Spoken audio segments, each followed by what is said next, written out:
शुद्ध पेट्रोल तुम्हारे बाप के यहाँ से आई, शुद्ध पेट्रोल तुम्हारे बाप के यहाँ से आई, शुद्ध पेट्रोल तुम्हारे बाप के यहाँ से आई।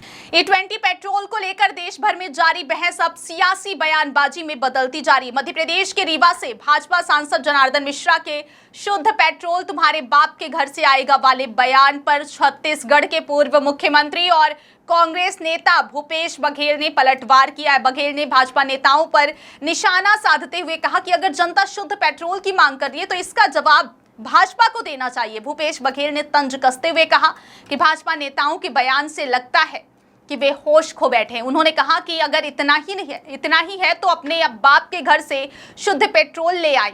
इस बयान के बाद E20 पेट्रोल को लेकर चल रही राजनीतिक बहस और तेज हो गई है। दरअसल भाजपा सांसद जनार्दन मिश्रा ने रीवा एयरपोर्ट पर रीवा से भोपाल और कोलकाता के लिए शुरू हुई नई उड़ानों के उद्घाटन कार्यक्रम के दौरान E20 पेट्रोल का विरोध करने वालों पर निशाना साधा था। उन्होंने कहा था कि कुछ लोग आंदोलन कर रहे हैं कि एथेनॉल नहीं चलेगा और सिर्फ शुद्ध पेट्रोल चाहिए। इसी दौरान उन्होंने सवाल किया था कि शुद्ध पेट्रोल तुम्हारे बाप के घर से आएगा। जनार्दन मिश्रा ने अपने बयान के समर्थन में भारत की कच्चे तेल पर विदेशी निर्भरता का भी जिक्र किया।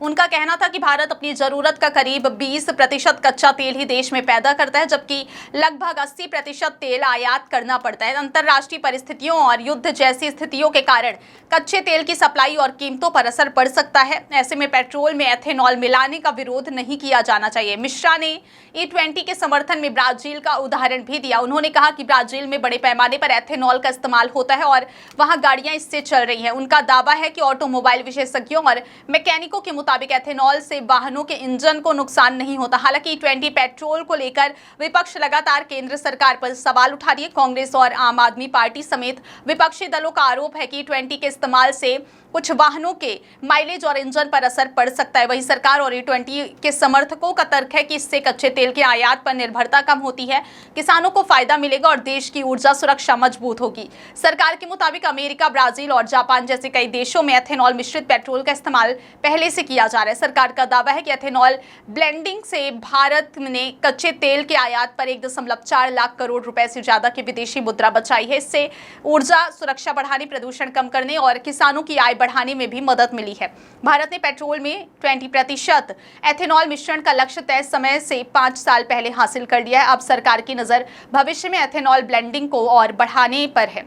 एथेनॉल की बात करें तो देश में पहली और दूसरी पीढ़ी के एथेनॉल का इस्तेमाल हो रहा है। पहली पीढ़ी का एथेनॉल गन्ने के रस, मक्का और अन्य खाद्य फसलों से तैयार किया जाता है। वहीं दूसरी पीढ़ी का एथेनॉल चावल की भूसी, गेहूं की भूसी और भुट्टे, बांस और अन्य जैविक अवशेषों से बनाया जाता है। सरकार का तीसरी पीढ़ी के बायोफ्यूल पर भी फोकस कर रही है।